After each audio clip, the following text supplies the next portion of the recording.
I think the most difficult experience I had was in 1990 when Oracle had its only lost quarter in history. And we've been in business for 20 years. Of those 20 years, we lost money one quarter.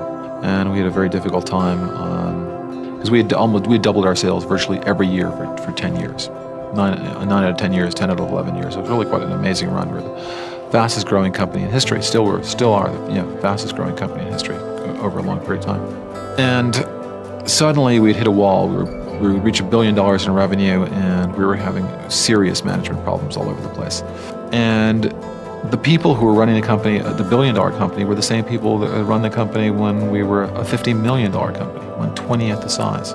And I had an incredible sense of loyalty to those people who'd worked with me to build Oracle. And it was a very painful realization in 1990 that I was going to have to change the management team, that the company had outgrown the management, that people who are good at running a $50 million company are not necessarily, those are the same skills. They're just different. Not one is better or worse. They're just entirely different skill set in running a $50 million company than a $1 billion company. And both skill sets are rare and precious. But we needed a different group of managers, and virtually the entire management team had to be replaced. And that means I had to ask people who I'd worked with for a decade to leave. I had to fire people. And that was the most difficult thing I had to do in business, asking a bunch of people to leave Oracle. I had no choice. I'd have to either ask them to leave Oracle, or everyone would have to leave Oracle because there wouldn't be any Oracle left. So in that sense, it was a simple choice. It was thousands of people worked at Oracle. They deserved the best leadership we could find.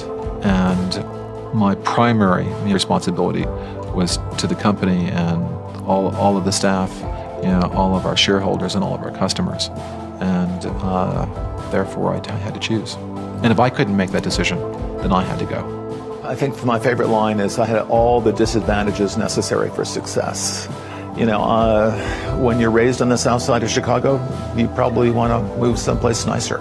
And I think if it doesn't kill you, it makes you stronger. So I've always been very ambitious. I've always been very curious. I moved to Silicon Valley right after I dropped out of college. Got a job as a computer programmer. I learned how to program when I was in college. And I got a job as a computer programmer and bummed around Yosemite Valley teaching rock climbing and leading river trips during my early 20s. But the way I supported myself was as a computer programmer. And I got involved with more and more interesting and complicated computer projects and decided to start my own company. I liked my work most of the time, but I didn't love it.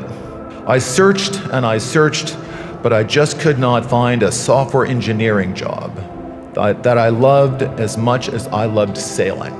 So I tried to create one. I put together a plan to start my own company. That way I could completely control my work environment. I would hire the most talented programmers I knew, and we would all work together on the most interesting and challenging software projects. My goal was to create the perfect job for me, a job I truly loved. I never expected the company to grow beyond 50 people. Today, Oracle employs around 150,000 people.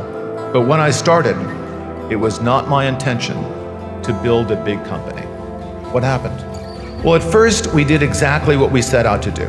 Hired the most talented software engineers in Silicon Valley. We assembled an all-star team of gifted programmers who were among the best in the world at what they did. That team, plus one crazy idea, gave birth to a giant company.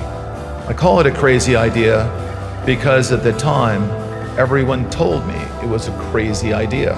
The idea was to build the world's first relational database. Several theoretical papers about relational databases had already been published, and IBM was building a prototype in their research labs. But back then, the collective wisdom of computer experts was that while relational databases could be built, they would never be fast enough to be useful. I thought all those so-called computer experts were wrong. And when you start telling people that all the experts are wrong, at first they call you arrogant, and then they say you're crazy.